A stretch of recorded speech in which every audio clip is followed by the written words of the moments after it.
Pledge to the flag.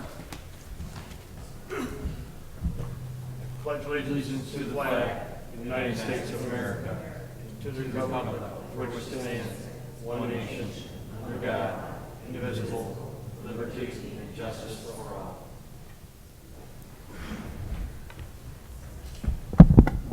Donna, would you do the roll call, please?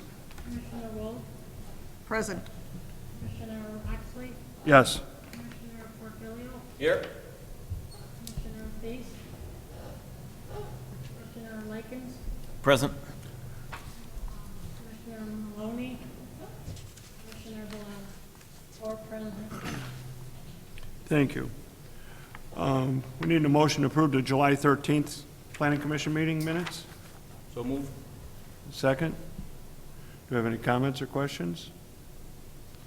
Hearing none. Vote, please. Just roll. All in favor, signify by saying aye. Aye. Opposed? Thank you. Motion to approve the August 10th Planning Commission meeting minutes. Motion to approve. So move. Second. Any questions or comments? All in favor, signify by saying aye. Aye. Aye. Ayes have it. Opposed? Thank you. First case we have tonight is, excuse me, Darrell Fitzgerald. It's a variance that we had last week, or last month, I'm sorry, was tabled. They're back tonight to see what our pleasure is. Pam? Yes, thank you, Chairman Oxley. After the August Plan Commission meeting, in light of the testimony that was provided by the homeowners, the applicant for the homeowners, as well as the few commission members, staff, and that would be myself and Mr. Gidley, our development engineering consultant, we took a ride out to the applicant's home to investigate the issues that were brought up regarding the topography. After viewing this unusual topography and the adjacent lots, staff is satisfied that granting the variance will not have a negative impact on the subject property or any of the nearby properties.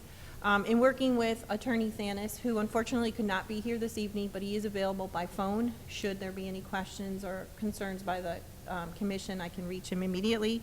But with his assistance, he had indicated that Illinois law does allow for geographic and or topographic features of a parcel for which a variance is sought to be considered in assessing whether a hardship or a special exception exists. In this case, the topographic feature of the parcel makes the addition of the proposed covered deck appropriate. It will not have a negative impact on property values or the character of the neighborhood. If you recall from last month, there was a 3-2 vote to approve the requested variance. However, per our codes, we require that an affirmative vote of at least 4 commissioners in order to approve a variance. Tom further advised that because this motion to approve the variance essentially did not pass, and that there was no alternative motion to deny, that this variance and no final action could be taken, that this variance still remains pending, and therefore subject to a motion this evening to either approve or deny, and that may be made by any commissioner at this meeting. And the applicant is in attendance as well this evening. Does the applicant wish to say anything?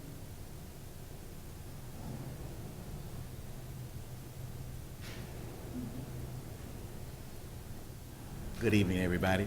Mr. Fitzgerald, would you state your name and address for the record, please? Yes, I'm Darrell Fitzgerald, address 15636 South Red Bud Lane, Lockport, Illinois. And I'm Debbie Fitzgerald, 15636 South Redbud Lane, Lockport, Illinois.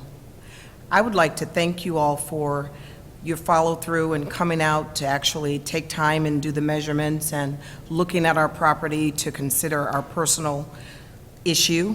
And we're here again tonight to see if we have enough commissioners available to actually proceed, or how you would like for us to proceed. So we're just trying to follow up. Thank you. Thank you.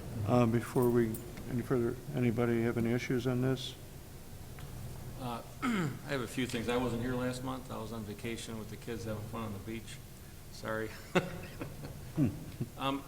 I looked at the position of the house on the lot, and it's a sloping lot. It's got a walkout basement. Of course, that's why they maximize the front yard and minimize the backyard, and that's a challenge. One thing I didn't see in the minutes was the person behind you at 16619 Aspen. Did they come in and have a problem with it or anything like that? They were for it. The ones right behind you? They were for They it. were okay with it? That's the only issue that I had, so. They were both, there was two other property owners here, they were in support of And it. it was only off by like 6 feet or something, and if the deck's 8 feet wide, you can't do nothing with it anyways. Barely fit the grill in there and a table, which was not feasible, so as long as you met the hardship, I'm okay with it. I got no problem. Thank you. Scott, good with it? My comment is appreciation to Pam and staff for digging into the detail and finding the information about Illinois law, allowing that geographic and topographic feature to be considered a hardship. Otherwise, I think it would be very difficult to consider this a hardship, but what Pam has done, I think gets me where I need to be for reviewing this, so thank you, Pam. Thank you, Scott. Sherry? I have no questions, but I am glad that Pam and the rest of the staff had gone out and, as Scott said, dug deeper into the Illinois law to find what hardships can be according to topography or, that sort of thing. Okay, well, hearing that, let's take a roll call vote on, we'll need a motion to approve. Motion to approve? Second. We have a motion and a second. Any other discussion? Roll call vote, please. Mrs. Wold, Yes. Mr. Porfilio, Yes? Mr. Likens, Yes. Mr. Oxley. Yes, 4 ayes. thank you. That is approved. Pam, what's the timeline on permits and stuff? Well, we have the permit application on my desk. I will make sure that I sign off on it, and then I give it over to the building department, and then they will process it, and then they will contact you when the permit's ready to be picked up. Thank you very much. All right. I'd like to thank all of you again for your time and your consideration, and I'd like to thank our neighbors who diligently continue to come in support of us. So it's really a blessing to have that support, and thank you again very much. Thank you, and you're welcome. Okay. Next thing is I don't even want to touch pronouncing it, Ganesha Temple, We just say GG Temple. the Gigi Temple, okay? And the request is to be tabled till the October 11th meeting. Yes. This is again so that staff can continue to work out the details with the applicant and coordinate their phasing with what they're trying to accomplish. So we are recommending that it be continued till October 11th. Okay. Do we need any action on that, Pam? Just- I don't think so. It's tabled already, so. Right. Next one is Siva Brands Dunkin' Donuts at Regency Point, 159th Street. They want to continue that to the October 11th meeting also? Yes, again, the applicant has requested that this item be continued in order to finalize some plan details. Based on that request, staff is recommending as well that this public hearing be continued until the October 11th meeting. Okay. Any questions or comments? Okay. Thank you. Next, Exeter Lockport LLC. Amendment to special use for planned unit development. Yep. Okay.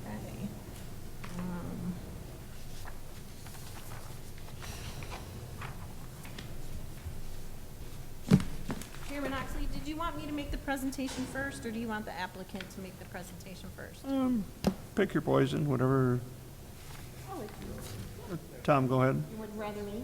Okay, they'd rather me. Well, down to the things that we have. Okay, sounds good. Thank you. Yes, this evening, Exeter Lockport Land LLC, they've submitted applications and petitions and seeking approval of several different requests. Annexation and rezoning for a piece for the single-family lot. I had noted in my report that it had recently been acquired. However, I must have misunderstood the applicant. So I'd like to correct and say that the closing is pending on the outcome of the requested actions and the decisions of the city. They're also seeking an amendment to special use permit for planned industrial development, an amendment to preliminary development plan, and final development plan and subdivision plat for a proposed industrial park. This will consist of 2 buildings, 4 lots. Lot 1 would include a 3,008 square foot building. Lot 2, a 302,000 square foot building, and lots 3 and 4 would be used for detention purposes. The applicant anticipates that this project will be constructed in a single phase. I do have a copy of the preliminary PUD plan up on the screen for those to kind of follow along. At the time of preliminary plan and plat review, the ownership, which at the time was Tandem Development, they could not come to an agreement with the owners of the single-family lot. Subsequently, the current ownership has successfully been negotiating on this parcel and hopes to close on it with the pending outcome of these requests, and therefore, the special use permit is needed. Are we missing something? No, my computer screen was not on. Oh, sorry. Little operator difficulty. Okay, technical difficulties. So the reason that we're seeking the amendment to special use permit for the PUD as well as the preliminary plan is so that this parcel can be incorporated into the overall development. The annexation and rezoning, again, the current parcel is located in the county and will have to be annexed into the city and ultimately rezoned to M1. The approved development agreement will be amended and restated to include this parcel, which would then become subject to the same terms and conditions as the rest of the property. Since the writing of this report, the applicant has submitted a plat of annexation and is currently under review by staff. I've highlighted some of the changes from the preliminary plan to now the proposal this evening. Regarding the number of buildings, 2, it's the same number. 2 buildings on the preliminary plan, which totaled 524,800 square feet of floor area. With these 2 buildings, there's been an increase of 86,400 square feet, and that's because now with the incorporation of this additional lot, the applicant is able to provide a building of a size that is more appropriate for market conditions. The building's orientation has remained the same, north-south, with docks located in between. The number of truck docks have remained the same. Trailer parking spaces have increased slightly by 7.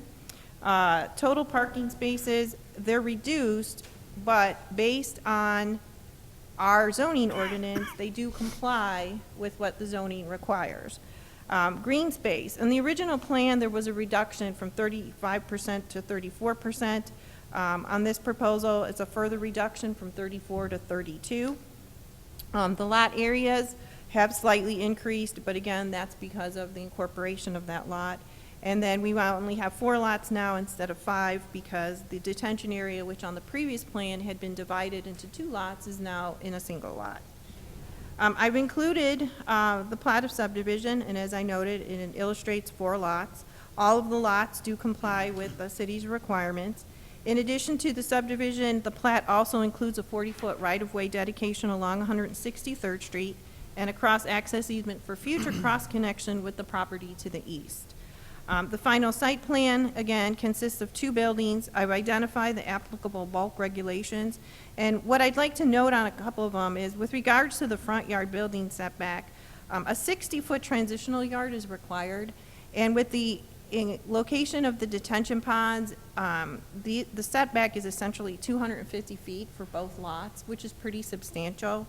And it's a transitional yard because residential is located across the street.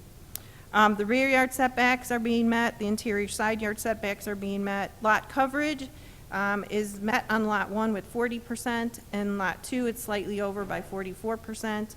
Again, we talked about the landscape ratio, which has gone from 34% down to 32%. Building height is being met. And as we discussed the parking, the total parking spaces required for Building 1 is 128 based on code's requirements. They have 128 plus their land banking 44, so they're providing a total of 172. For Building 2, they require 125. Land bank spaces of 36 are being provided, therefore a total of 161 are being provided overall. Now, since the tenants are not known at this time, one recommendation that staff has been consistently making with our industrial development is that instead of calculating at their assumptions of 5% office and 95% warehouse, we've suggested a 10% and 90%. Now, the zoning ordinance does not specifically address how parking should be calculated in these types of scenarios. So essentially, we do have to rely a bit on the applicant and their expertise in the industry and as to how and what kind of parking is adequate for these types of uses. Per the applicant, if future tenants need to utilize more spaces, they can use the land bank spaces and/or convert some of the surplus trailer parking to automobile parking, which, based on my experience in working with other industrial developments in other towns, it's really a standard practice if additional parking is required. The reason why we sometimes want a little more is so that if there is a need for more parking, we don't get illegal parking in driveways and areas that wouldn't necessarily be designated for parking, especially if you have a user that has shifts. You know, sometimes that crossover creates a situation. Drive aisles and parking spaces are meeting the minimum dimensions.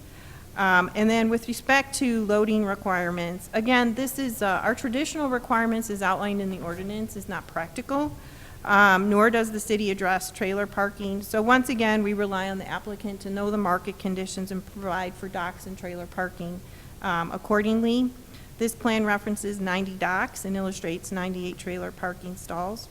Sidewalks, per the development agreement, as you may recall, the applicant is obligated to provide a cash contribution of $35,000 in lieu of constructing the sidewalk. The cash contribution will be paid at the time of the issuance of the first building permit. Street access, all access to the property is coming from 163rd Street via 2 proposed driveways. The primary truck access for both lots is the centrally located driveway. And then there's a secondary driveway along the east property line, which will be essentially just for vehicular cars. Truck traffic will be directed in accordance with the city's designated truck routes. And just for the commission's edification, I understand in speaking with Ben that the police department as well as the engineering department, they're working on our truck route map right now, so there may be some changes forthcoming.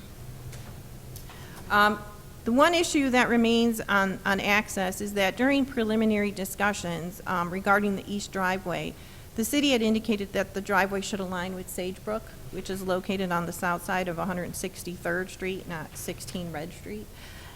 Correction. The plans do not provide for this alignment. Staff did meet. We had a conference call this morning with the applicant. Staff has their position with respect to why this alignment should still move forward. I will let Steve kind of expound on that a little bit. Okay, well, basically, we just felt it would be a better engineering design if their east driveway aligned with the Sagebrook existing driveway.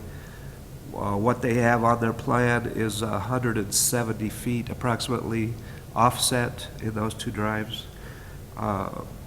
We don't know exactly the traffic that'll be coming out of either one of those at this point, but we know that Sagebrook is going to produce significant traffic. So we made the recommendation that they should try to align those, and in that way, in the future, if we ever need a lane on 163rd, it is much more buildable than with this offset. With this offset, it's very difficult to accommodate the left turn lane safely.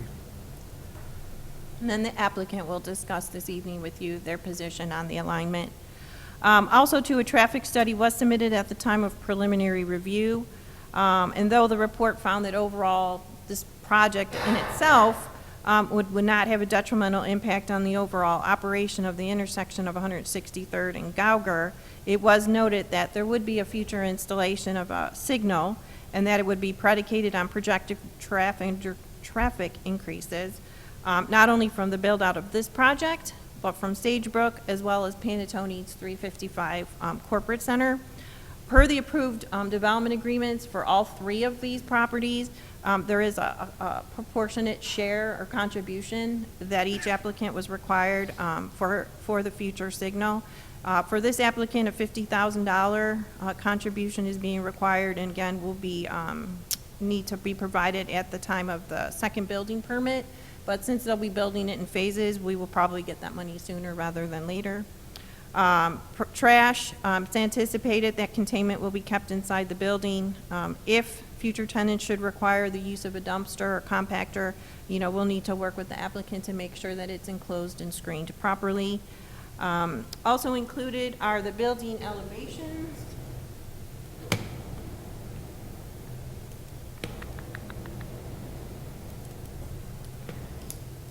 These are the elevations for Building 1, but Building 2 will essentially look the same. Both buildings will be constructed of precast concrete. They'll have various design elements.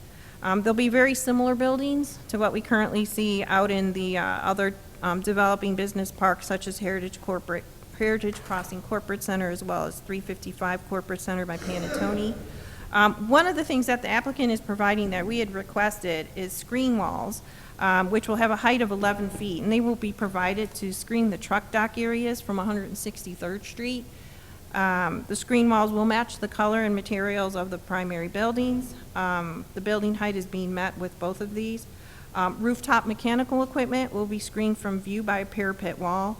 In your application, or in your packet, sheet A1 identifies what the sight line is so that you can see how it will be screened. A condition of the preliminary PUD approval stated that there should be building articulation on the facades facing 163rd Street as well as I-355.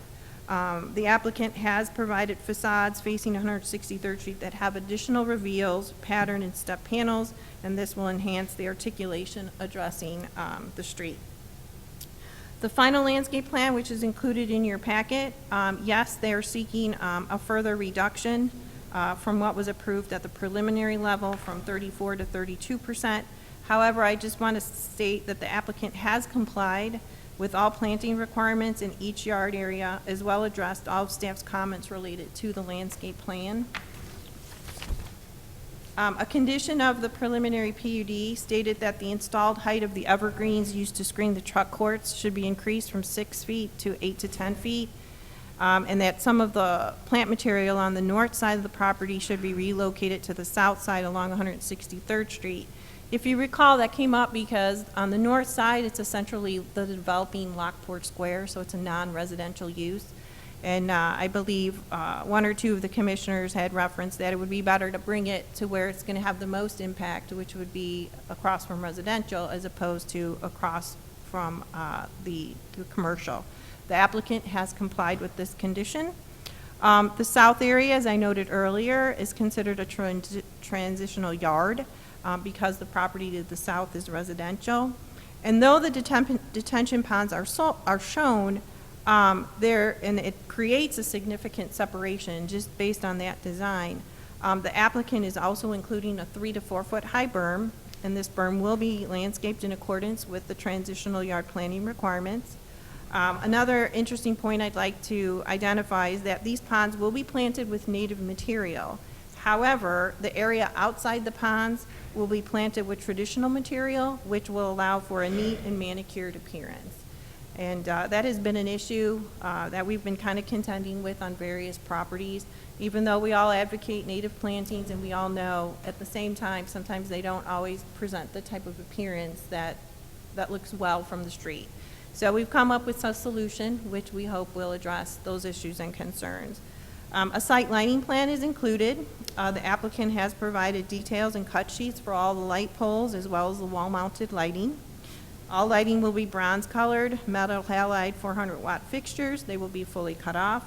All parking lot lights will have a mounting height of 30 feet, which would be 27-foot poles on a 3-foot base. And then the location of the wall-mounted lighting is shown on the elevation sheets, which is A4 and A5. The applicant is proposing no more than 0.4-foot candles at the property line. Staff has expressed some concern with the overall light levels. We feel that they might be kind of low with an average of 1-foot candle, because with our other industrial parks, they're about an average 2-foot candles. The drive aisles between the two buildings have very little lighting. We have discussed this with the applicant, and they feel that that they're comfortable with the light levels being provided. However, I want to just point out that per our own design guidelines, site lighting shall be designed to provide the minimum light levels needed to provide security and a reasonable amount of general visibility to the site features, and that all fixtures should be designed to effectively eliminate glare and sharply cut off lighting levels at the property lines. Signage has not been provided. We will work with the applicant at the time of building permit. We've had our our development engineering consultant has reviewed the plans. There's only a few remaining items. The first one being the alignment of the east driveway, which we've discussed this evening and we'll have more discussion on. Easements referenced on the PUD plan and plat need to be revised to include specific language related to water service valves to the buildings and the adjacent fire hydrants. A plat of annexation has been submitted, is under review. The engineer's estimate of cost has been provided as well and is currently under review. Both the fire district and our building official have reviewed the plans and have no comments at this time. I've identified what the development agreement financial obligations are and at what time they are to be submitted. So with that being said, should the commission find the annexation and rezoning to M1 for the existing residential parcel, the amendment to the special use permit for planned unit development, amendment to preliminary development plan, and final development plan overall for the Lockport Business Center acceptable, the following motion is suggested.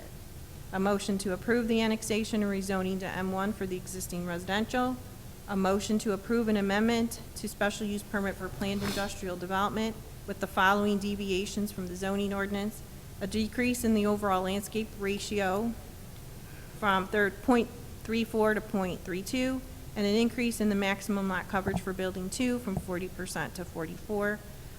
Also, the third motion would be a motion to approve an amendment to the preliminary development plan and final development plan overall for the proposed Lockport Business Center, subject to conditions, addressing and correcting the data table for the parking stalls, addressing any of the remaining engineering comments, which I've described the status on those.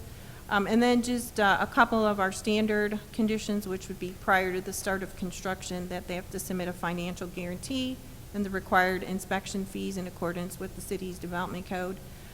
Concurrent with the issuance of the first building permit, the applicant shall pay the respective contributions, as well as with the second building permit, the contribution towards the future signal. But again, that may change because they're looking to do the phasing all at one time. That concludes my report. Thank you. Is the spokesperson for the developer here? Good evening. My name is Tom Theobald with Exeter Property Group. My address is 5513 West 74th Street, Indianapolis, Indiana. And thank you for the opportunity to come before you. We are excited about the opportunity to acquire the Nancy Richards property and include it now in this development. We think that that was very important for us to try to do. The group that was here originally was Tandem Development, and I was not involved with their efforts in trying to do that. Don't know what the history was, but I know that when we bought the property, we thought that that was a critical item for us to try to achieve, and we have been fortunate to come to terms with them, and rather than try to restate a lot of the things that Pam's already said, I'll open it up to any questions or comments at this point. Okay. You want to have a public hearing first? We'll have our public hearing first, Okay. and then we'll go from there. Okay, I need a motion to open the public hearing. So moved. Second. Second. All in favor, say aye. Aye. Aye. Opposed? No. Is there anyone from the public wishes to speak on this proposal? If so, please come forward.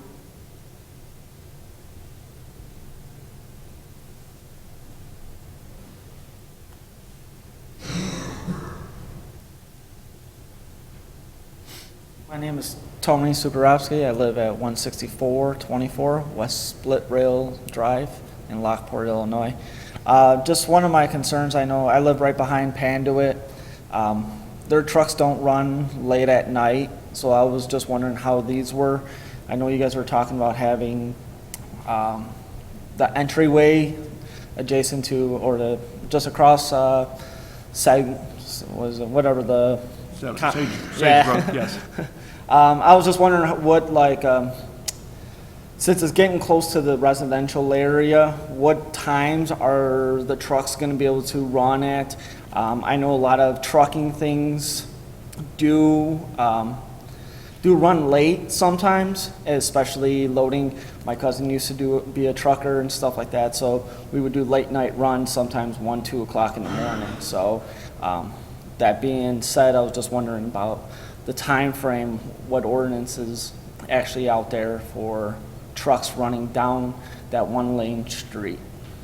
Okay, So, thank you, sir. We'll let Mr. Theobald answer that question. Most of the tenants that we expect to occupy these buildings will run ordinary first, maybe second shift. We are not restricting it to somebody not delivering items in the middle of the night. The screen walls that we have put in place for this development, we think will do a significant job of screening that kind of activity, both noise-wise, light-wise, and noise-wise. As I said, for that, so.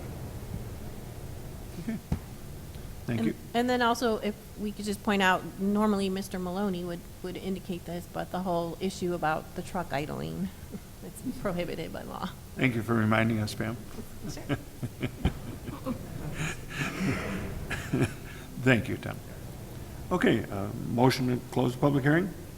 So move. Second. We have a motion and a second. All in favor, signify by saying aye. Aye. Okay. Well, Scott, we'll start with you.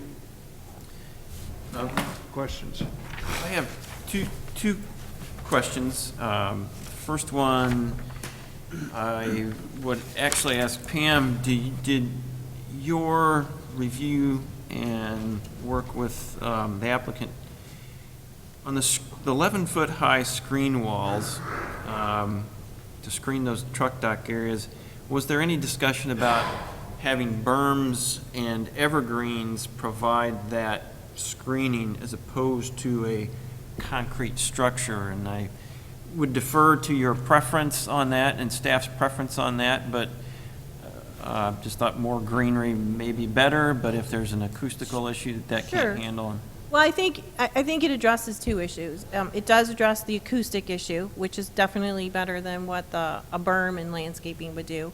At the time of preliminary, it was made, the condition was put in there that any kind of screening that was used, and at the time, I think in the truck court area, it was actually trees, and now it's evergreens. Also, as the entrance into the truck court area next to the screening walls, the evergreens that are shown there have been increased in height to the 8 to 10 feet. It's possible, if it's the commission's desire, I mean, we can add some additional plantings in front of that screen wall to soften it, but I think given that the residents are directly across the street, it provides a more solid visual barrier as well as acoustic kind of control, but additional plantings could certainly be added to soften the look and feel of that wall. Okay, and my question was just in lieu of, but if staff's preference is that screen wall, that's fine. Only because I think it provides a better barrier for the residents visually. In our other industrial parks, as you know, we don't ask for that because it's surrounded by essentially non-residential property. But because this one is, I also stole that idea from what they do in Bolingbrook in some instances when it's adjacent to residential.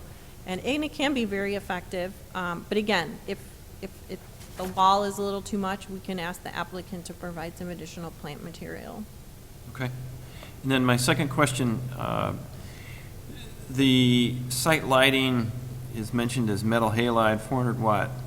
And just wondering, is there a reason not to go with LED in lieu of metal halide? Maybe you do or don't know the answer to that question, but.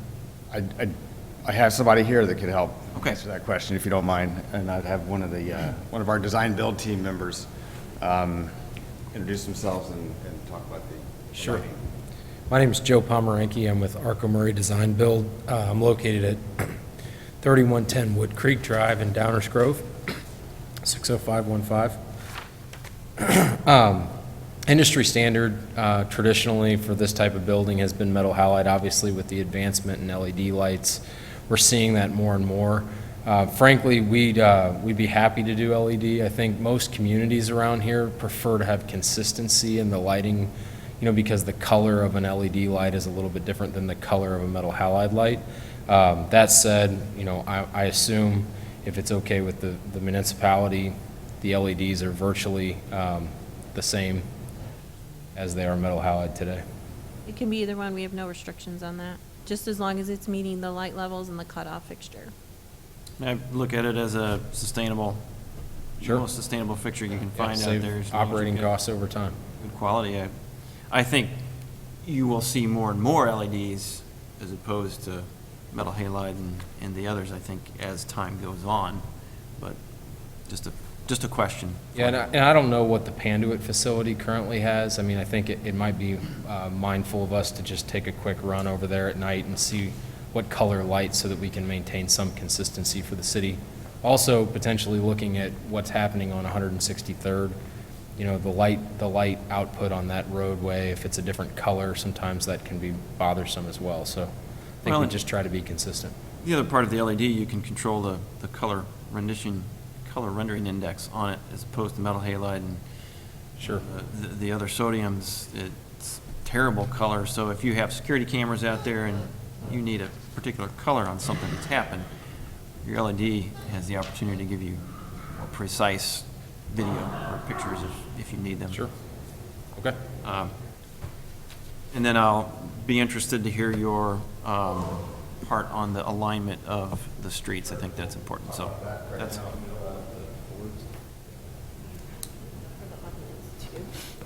Just so I can see it.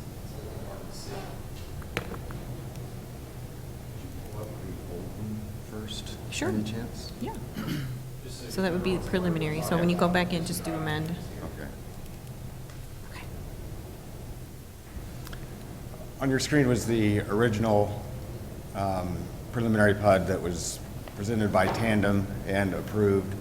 And as you can see, they had developed the plan around the Richards residential property. And as such, it was easy for them to, at that point, align the road, the driveway for the Building 2 office parking across from the residential neighborhood that's under development at that time. When we were able to acquire the Richards property, we were then looking at the, which one is this? That one, preliminary. Yeah. Amendment, yeah. that one. So there, we felt like it made more sense to move it over, build 2 ponds instead of 3. We are granting an easement to this property owner on this side from this roadway. And in the old design, when it came through like this, it restricted this property owner from accessing 161st Street only to this point. So whatever they decide to develop here is going to require them to put their driveway all the way back in here. This gives them the ability to tie in anywhere along here. There's one thing that we were thinking about, is obviously more feasible for us to frankly build a straight road here and do 1 pond rather than try to do 2 ponds there. That's what our thinking was. We understand from conversations this morning with Steve and Pam that they are very much desirous of having a line there, and I think we can probably figure out how to do that still. That's important. Those are my only comments. Thank you. Thank you, Scott. Brent? I'm going to talk about variances here for a minute.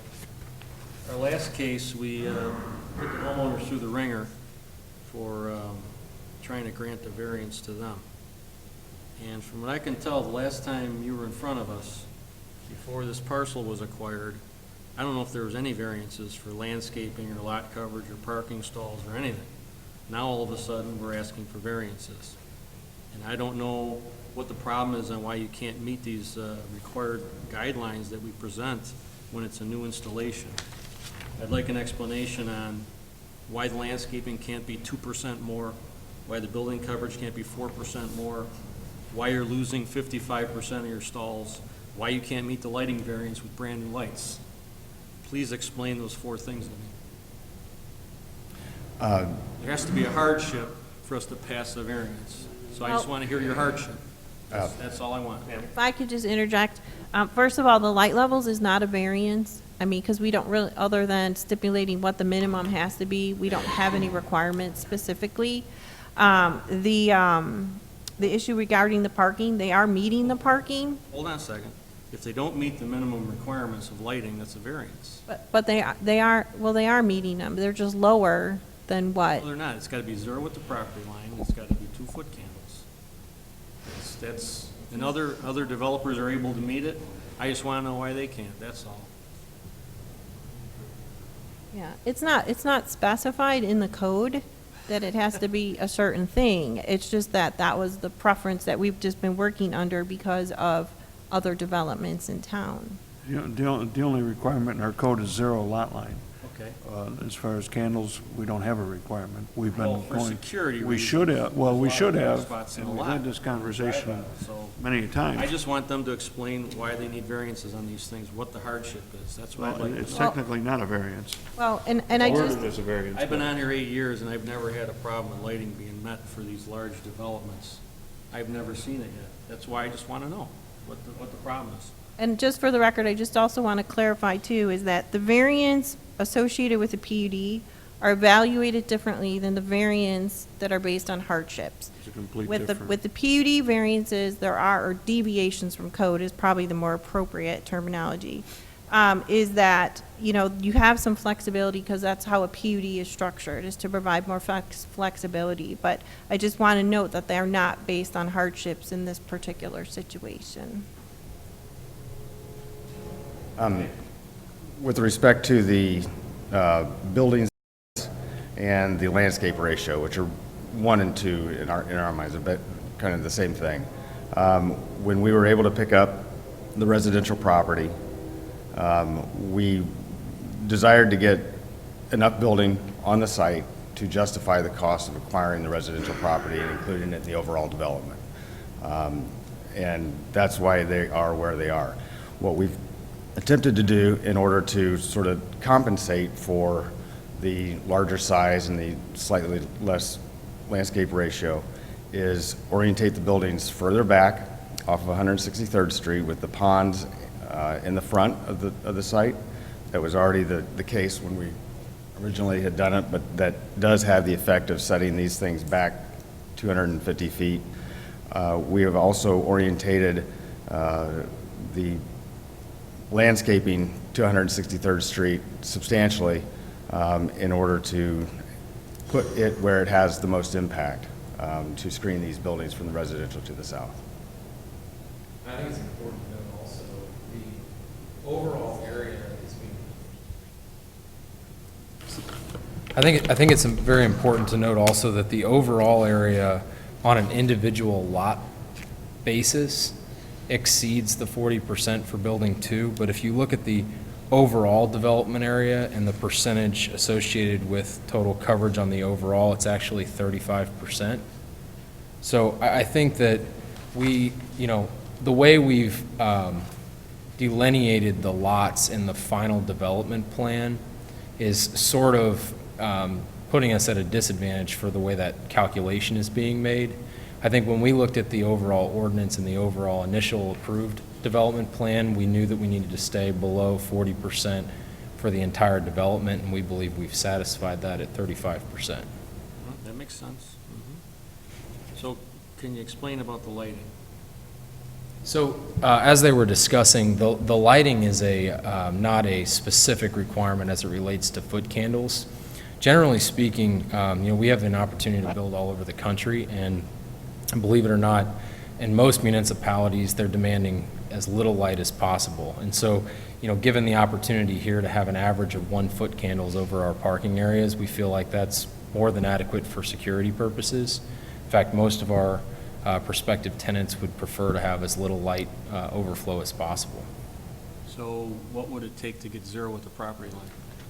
Which is I required for everybody. think just reorienting the fixtures and running another photometric. Is that okay Brett. with you? Or Yeah, Brett, actually, the only light level that's up to that .4 is the center truck drive near 163rd. So it's kind of an exception to, we would like to see the driveway have some light. So It's only in that center driveway that's at .4. Everything else is 0 way back behind the ponds. So along the residences to the east, is that frontage at 0 at that property line and to the south? Those are the important ones, right? The only residence. Yeah, Just to the east, right? the only lighting is at that center drive that, So we have a little bit of spillover between lots, but nothing outside of the overall development area. All right, I guess the way it was worded is it wasn't clear. So the parking stalls, I'm kind of lost on that because there's 400 stalls that we're losing. Why did they need all those stalls before and they don't need them now? I'm really lost on why there would be an expense for all that many stalls last time and now all the north and south stalls are gone. Tandem, how that yeah, works. I do have an explanation. Tandem Development was the one that originally presented the PUD. They, for whatever reason, thought that that would be an appropriate amount of parking. When we came in and looked at the project, Exeter Property Group is the third largest owner of industrial buildings across the country. Prologis being number one, we're the third. We have over 100 million square feet of these types of buildings in over 20 different markets. When we looked at it, we applied what we do on a typical basis across the country to this site and came up with the parking requirement that you see on here now as more typical of what we encounter. So the market that you're pursuing is different than the market they were pursuing, basically, or? I think, yes. Okay. I think we may have more experience with that than they did. Okay. What else did I have? Of course, the alignment of the driveway, you explained that. Financial guarantee, inspection fees are all in the motion. Recapture, payment to Panattoni is still in the works, it's not decided all of it, I guess, right? yes, we've had meetings recently, and those numbers are, Tom is putting those into the agreement now. So Exeter's annexation agreement actually has a fixed dollar amount not to exceed for that recapture.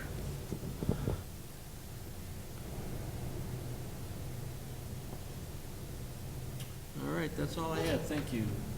Thank you, Brent. Sherry? When would you hope to be building these two buildings? We will start with some site work yet this fall if we get approval, and then the vertical part of it will happen in the spring. And how far into the spring do you think it would take you to be finished? We would expect to be finished with the buildings by October, November timeframe, both of them. Okay. And they will be both constructed at the same time. Okay, that's all I have. Thank you. One of the questions I have is for staff. Pam, where did the waiver of the sidewalks come in?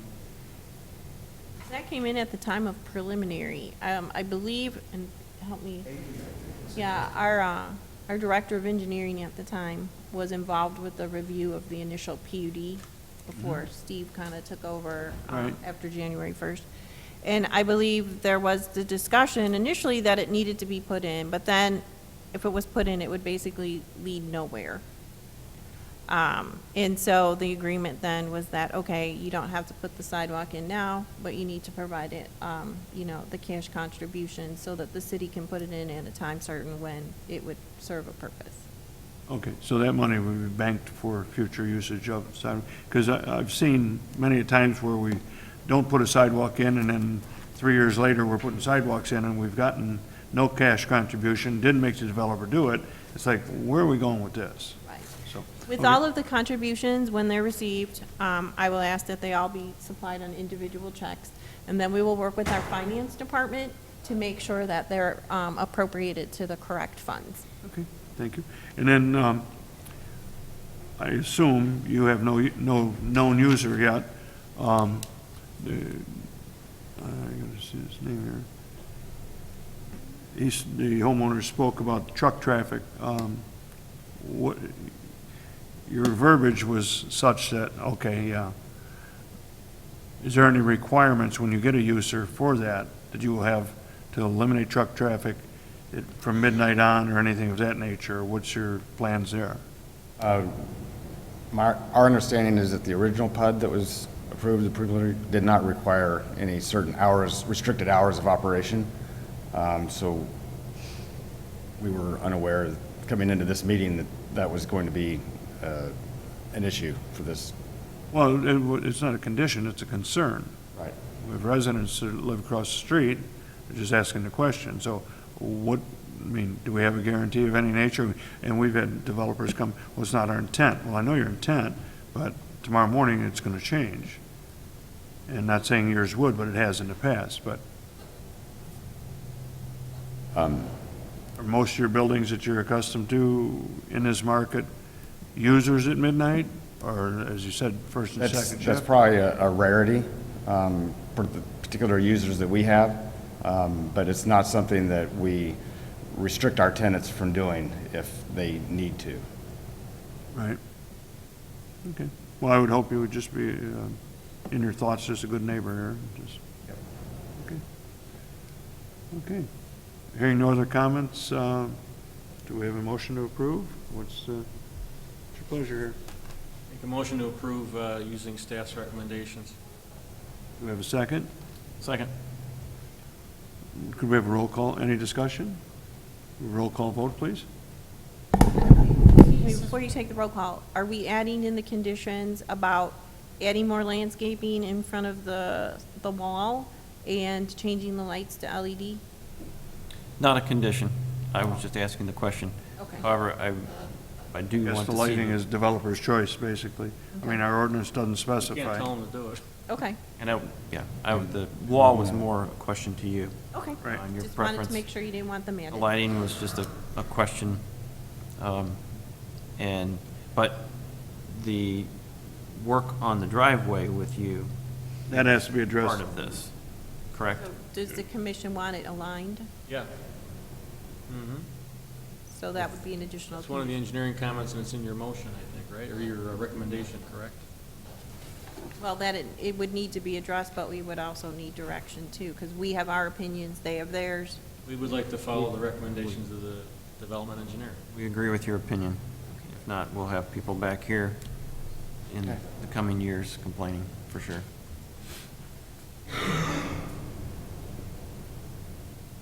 Okay, thank you, sorry. I just wanted to make sure we were all clear. That's good. Thank you, ma'am. We want to do a straw poll, or if you all Sorry? about that.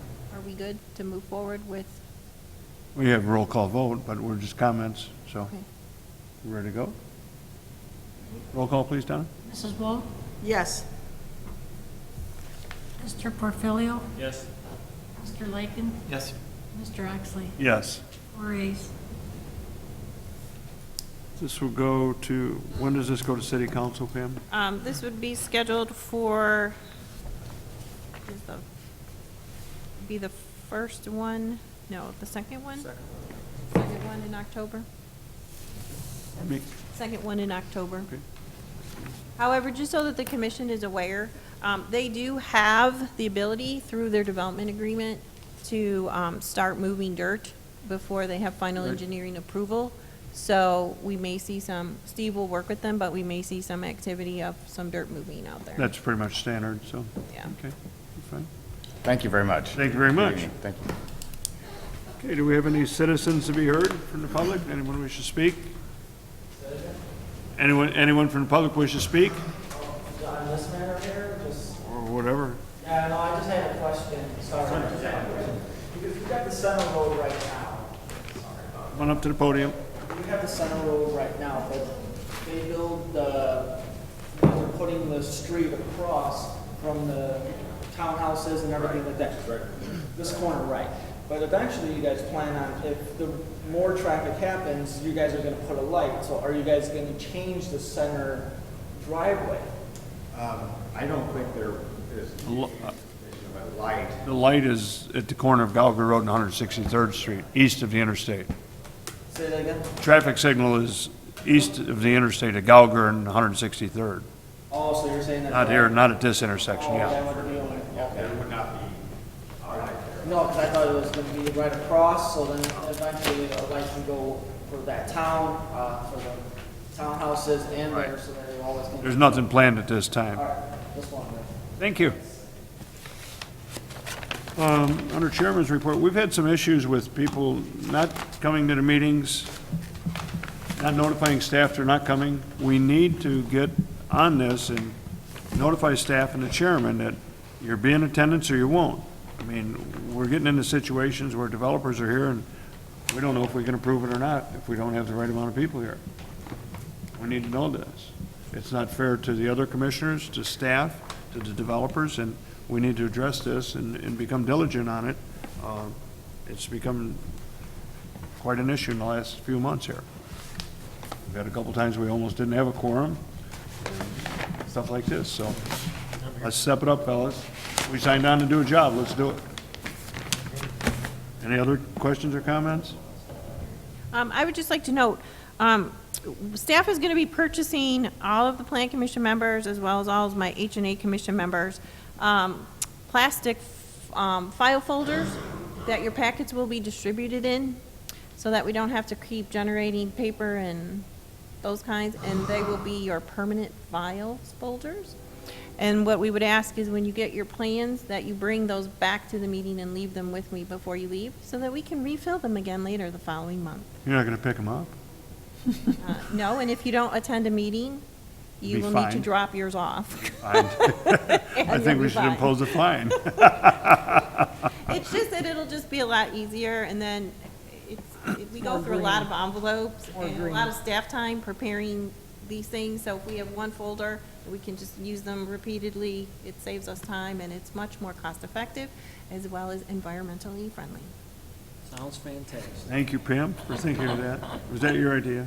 What? Was that your idea? Yes, it was. Oh, thank you. Any other comments, questions? Motion to adjourn?